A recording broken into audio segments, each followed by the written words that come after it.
Hello बच्चों, welcome to the part 3 of cell the unit of life. तो आज के इस सेशन में हम पढ़ेंगे about cell wall, cytoplasm and plant cell. Let us begin with the session. Now this is what plant cell. ये क्या है? प्लांट सेल है। प्लांट सेल और एनिमल सेल में डिफरेंस क्या है? डिफरेंस तो बहुत सारे हैं, लेकिन जो डिफरेंस आज हम जानेंगे वो है कि presence of membrane. Animal cell में एक मेम्ब्रेन है जिसे हम प्लाज्मा मेम्ब्रेन कहते हैं, और प्लांट सेल में दो मेम्ब्रेन है, एक एक्स्ट्रा मेम्ब्रेन आ गई है जिसे हम क्या कहते हैं? Cell wall. Now look at this image. इसमें लाइट ग्रीन से जो दिखाया गया है this is your plasma membrane, और जो डार्क ग्रीन से एक एक्स्ट्रा मेम्ब्रेन इसके ऊपर है this is your cell wall. उसके अलावा क्या क्या चीज़ें हैं प्लांट सेल में? उसके अलावा जो नेसेसरी बेसिक थिंग्स होनी चाहिए सेल में, this is all present and we will discuss in the later coming session part of the cell. ठीक, now beginning with cell wall. Cell wall से स्टार्ट करते हैं। What is cell wall? इस text पे आने से पहले let me tell you what cell wall is. Suppose ये क्या है आपका? दिस इज योर सेल, और किस चीज़ का सेल है ये आपका प्लांट सेल है। This is your plant cell. अब प्लांट सेल में जैसे मैंने कहा कि एक एक्स्ट्रा कवरिंग भी होती है प्लांट सेल की, ये एक मेम्ब्रेन जिसे हम प्लाज्मा मेम्ब्रेन या सेल मेम्ब्रेन कहेंगे। उसके अलावा ऊपर एक और कवरिंग होती है जिसे हम क्या कहते हैं? Cell wall. This is known as cell wall. तो पहली चीज अबाउट द सेल वॉल, ये कहाँ प्रेजेंट है? It is present above the plasma membrane, plasma membrane के ऊपर है। दूसरी चीज about the cell wall, present in plants. किस में प्रेजेंट है? प्लांट्स में। तो क्या जितने भी लिविंग ऑर्गेनिज्म है उसमें से सिर्फ प्लांट्स में प्रेजेंट है? नहीं, they are also present in certain other organism. Other organism like और किसमें है? अदर ऑर्गेनिज्म जैसे कि फंगस या फंजाई में प्रेजेंट है। और किस में प्रेजेंट है? आपका बैक्टीरिया में भी प्रेजेंट है सेल वॉल।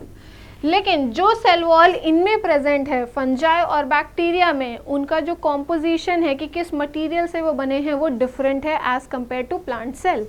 प्लांट सेल की अगर हम बात करते हैं कि प्लांट सेल में किस मटेरियल के बने हैं, तो they are made up of cellulose. किस चीज़ के बने हैं? सेल्यूलोज के बने हैं। अगर हम फंगस की बात करते हैं कि फंगस में जो सेल वॉल प्रेजेंट है वो किस चीज़ की बनी है, तो वो बनी है काइटिन की। किस चीज़ की बनी है? काइटिन नाम के कंपाउंड की बनी है। अगर हम बैक्टीरिया की बात करते हैं तो बैक्टीरिया में किस चीज़ की सेल वॉल बनी है? ये बनी है पेप्टिडोग्लाइकन की। पेप्टिडोग्लाइकन। तो अलग अलग ऑर्गेनिज्म में अलग अलग कॉम्पोजिशन है, लेकिन जो प्लांट में है वो क्या है कि वो सेल्यूलोज की बनी हुई है। अब इसके फंक्शन की बात करते हैं। फंक्शन की ये बात है कि जो ये बाहर मेम्ब्रेन प्रेजेंट है विच इज सेल वॉल, इसका फंक्शन अगेन क्योंकि बाहर है तो प्रोटेक्शन दे रहा होगा, तो it gives protection to the plant cell. Plant cell को प्रोटेक्शन देता है।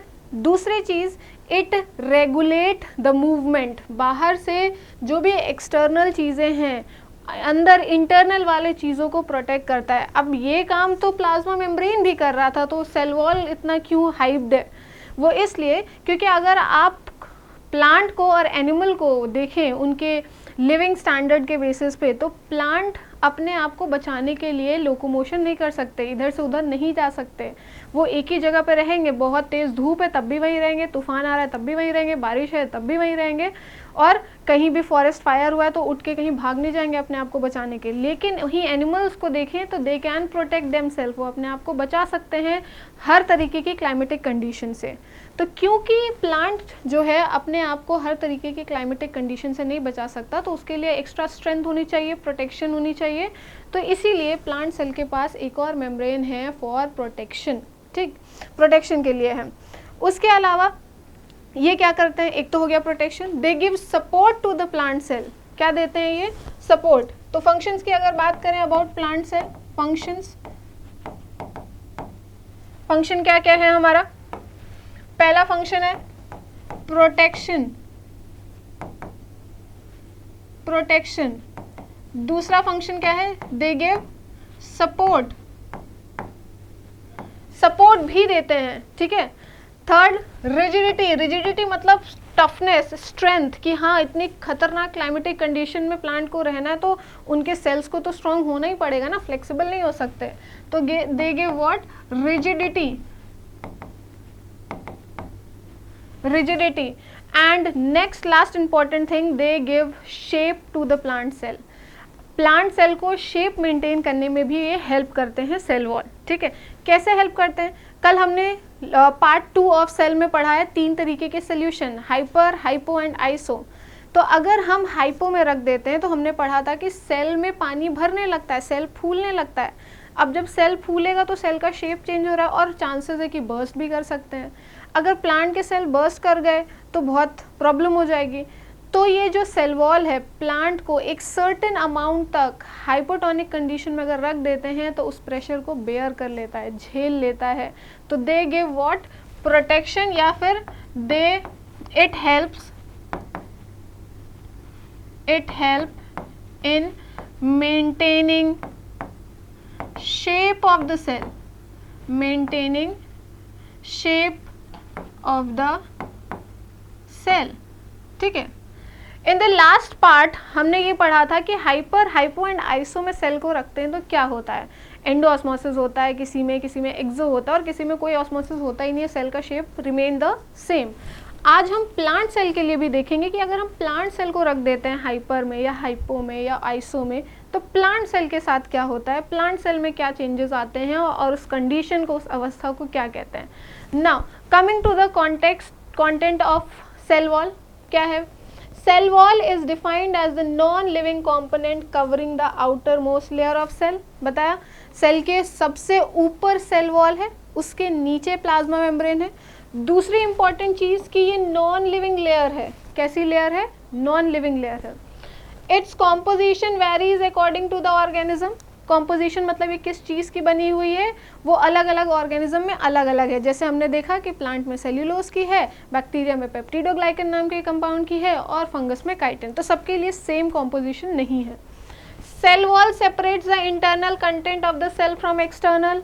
ये भी मैंने बताया कि इंटरनल को एक्सटर्नल का एक सेपरेशन बाउंड्री मिलता है। It provide shape, as I told you, support देता है, प्रोटेक्ट करता है किसको? प्लांट के सेल को, क्योंकि प्लांट का जो लाइफस्टाइल है, जो हैबिटेट है वो डिफरेंट है, they can not protect themself. However, this cellular composition is present exclusively in eukaryotic plants, fungus and few prokaryotic organism। तो composition मैंने fungus की भी बता दी, plants की भी बता दी कि किस चीज़ से ये बने हुए हैं। Cell wall lies outside the plasma membrane। Plasma membrane के बाहर है सेल वॉल, है ना, अंदर नहीं है। फंक्शंस ऑफ सेल वॉल क्या है? जब भी हम लिविंग प्लांट सेल को वाटर लूज करता है, वो ऑस्मोसिस होता है, देयर इज अ श्रिंकेज और कॉन्ट्रैक्शन ऑफ द कंटेंट, जिस प्रोसेस को क्या कहते हैं? प्लाज्मोलिसिस। क्या कहते हैं? Plasmolysis. I will tell you what plasmolysis is, ठीक। Cell wall permit the cell of plant, fungus and bacteria to withstand very dilute hypotonic external media। तो यहाँ पे बात आती है कि जब हम सेल को हाइपर, हाइपो और आइसो में रखते हैं तो क्या होता है? सेल वाटर लूज करता है, गेन करता है, ये सारी चीज़ें होती हैं। लेट अस सी, ये है अगेन वही, हम हाइपर, हाइपो एंड आइसोटोनिक बना लेते हैं, ठीक है।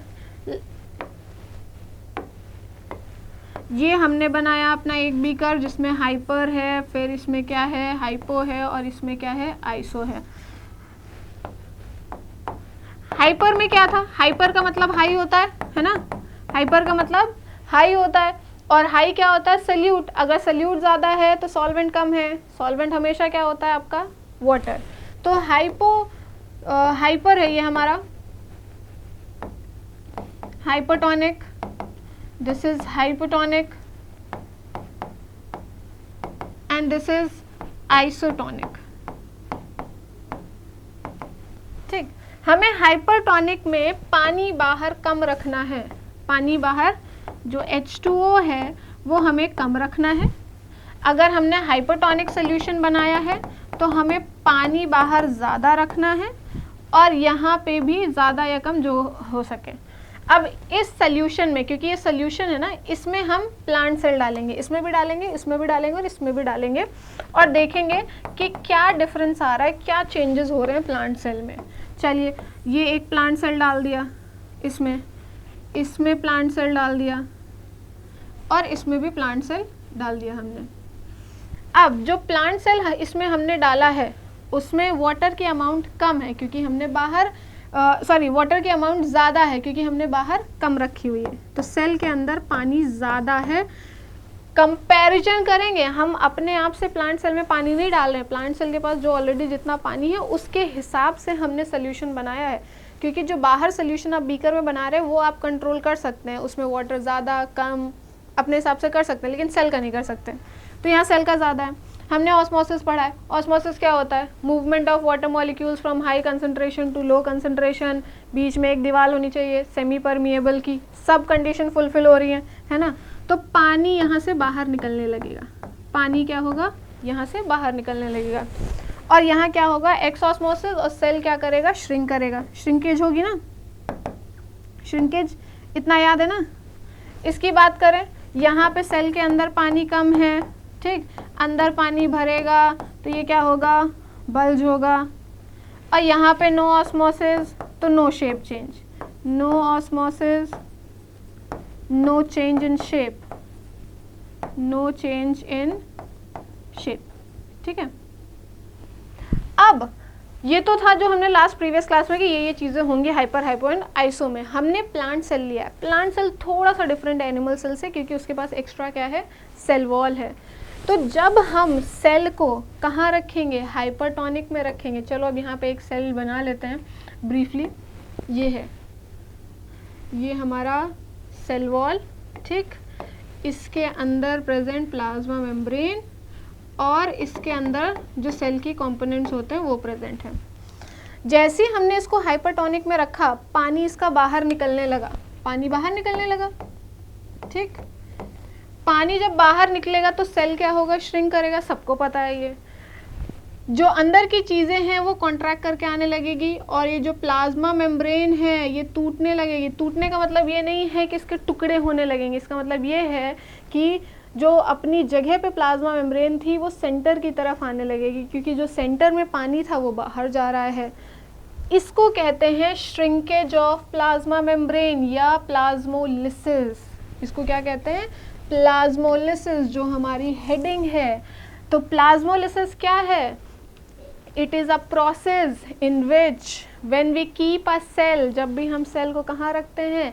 इन hypertonic solution, cell loses water, cell पानी लूज करता है, ड्यू टू विच, जिसकी वजह से plasma membrane moves towards the centre. Plasma membrane आती है सेंटर में, सेल वॉल अपनी जगह पे रहेगी। सेल वॉल क्या है? अपनी जगह पे रहेगी। इसको कहते हैं प्लाज्मोलिसिस। अब आपके दिमाग में ये आएगा कि मैम लास्ट पार्ट 2 में भी तो आपने बताया था श्रिंकेज होगी, बट श्रिंकेज और प्लाज्मोलिसिस में डिफरेंस ये है कि वहाँ पे कोई दूसरी मेम्ब्रेन नहीं है जो अपनी जगह पे, वहाँ एक मेम्ब्रेन है वो भी सिकुड़ रही है। यहाँ पे क्या? प्लाज्मा मेम्ब्रेन है, सेल वॉल अपनी ही जगह पे रहेगी। This is known as plasmolysis, ठीक है। तो डायग्राम कुछ ऐसा बन जाएगा कि आपकी जो सेल वॉल है वो अपनी जगह रहेगी और जो आपकी प्लाज्मा मेम्ब्रेन है वो श्रिंक करके देखो सेंटर में आएगी। सेंटर में सारा सामान जो है सेल के अंदर का वो भी सेंटर में आएगा। तो ये gap between plasma membrane and cell wall will increase. This is known as what? This is known as plasmolysis. अब आपका सेल प्लाज्मोलाइज्ड हो गया है और ये प्लाज्मोलिसिस कंडीशन सिर्फ और सिर्फ तब आएगी जब आप प्लांट सेल को किस में रखेंगे? हाइपरटोनिक। ये याद रखना, प्लाज्मोलिसिस कंडीशन सिर्फ और सिर्फ प्लांट सेल में आएगी। उसका रीज़न ये है क्योंकि एनिमल सेल के पास सेल वॉल नहीं है। अगेन इसी प्लाज्मोलाइज्ड सेल को आप अगर हाइपोटोनिक सोल्यूशन में रख देंगे, कहाँ रख देंगे? हाइपोटोनिक, तो पानी वापस भरने लगेगा, ये प्लाज्मा मेम्ब्रेन जो है वो वापस अपनी जगह पे जाने लगेगी। तो जो आपका सेल प्लाज्मोलाइज्ड हो गया था, जिसमें प्लाज्मोलिसिस हो गया था, उसको अगर उठा के आप हाइपोटोनिक सोल्यूशन में रख देंगे ना, तो फिर सेल अपना वापस से प्लाज्मोलिसिस खत्म हो जाएगा। तो उसको कहते हैं डी प्लाज्मोलाइज्ड सेल। क्या कहते हैं? Deplasmolysed cell. और डी प्लाज्मोलाइज्ड सेल कैसे बनेगा? जब आप उसको किस सोल्यूशन में रखेंगे? हाइपोटोनिक सोल्यूशन में रखेंगे, ठीक है। सेल आपका फूल जाएगा। उस फूले हुए सेल को हम अगर प्लांट सेल को आप अलग अलग सोल्यूशन में रख रहे हैं, उस फूले हुए सेल को हम कहते हैं टर्जिड सेल। क्या कहते हैं? Turgid cell. अगर आप प्लाज्मोलाइज सेल को नहीं रख रहे हैं, नॉर्मल सेल को आपने हाइपोटोनिक सोल्यूशन में रखा है, पानी भर रहा है, वो फूल रहा है और एक स्टेट आ गई एकदम फुली डिस्टेंडेड सेल है, तो उस स्टेट को टर्जिड कहते हैं। कब कहेंगे? जब आप प्लांट सेल को रखेंगे। ये सारे टर्म्स उनके लिए हैं जब आप प्लांट सेल को अलग अलग सोल्यूशन में रख रहे हैं। इसीलिए लास्ट पार्ट 2 में जब मैंने बताया था ये हाइपो, हाइपर एंड आइसो, वहाँ पे मैंने टर्जिड, फ्लैसिड, प्लाज्मोलाइज्ड वर्ड नहीं यूज़ किया था क्योंकि हम डील कर रहे थे एनिमल सेल के साथ। उसके बाद एक वर्ड आता है दैट इज़ फ्लैसिड। फ्लैसिड तब है जब आप सेल को कहाँ रखेंगे? आइसोटोनिक सोल्यूशन में रखेंगे, उसमें कोई चेंज नहीं हो रहा है, that is known as flaccid. Understood what is plasmolysis? Now come back to the content. When a living plant cell loses water, पानी लूज कर दिया जिसकी वजह से श्रिंकेज ऑफ कॉन्ट्रैक्शन हो गया। किन चीज़ों का कॉन्ट्रैक्शन हो गया? सेल के अंदर की चीज़ों का। उस फिनोमिना को क्या कहते हैं? प्लाज्मोलिसिस। समझ में आ गई ये definition? Next, cell wall permit the cell of plant cell, fungus and bacteria to withstand very dilute hypotonic solution। तो जब भी हम हाइपोटोनिक सोल्यूशन में रखते हैं उन ऑर्गेनिज्म को जिसके पास सेल वॉल है, तो वो इतनी आसानी से बर्स्ट नहीं करते हैं, थोड़ा बहुत डाइल्यूट प्रेशर झेल लेते हैं क्योंकि उनके ऊपर एक और मेम्ब्रेन है जो आसानी से बर्स्ट होने नहीं देगी। So hope you understood the cell wall. ठीक है, what is plasmolysis, what is flaccid, what is turgid. Hope you like this video. Do write your feedback in the comment section and subscribe our channel. Stay tuned for part 4 of cell. Thank you.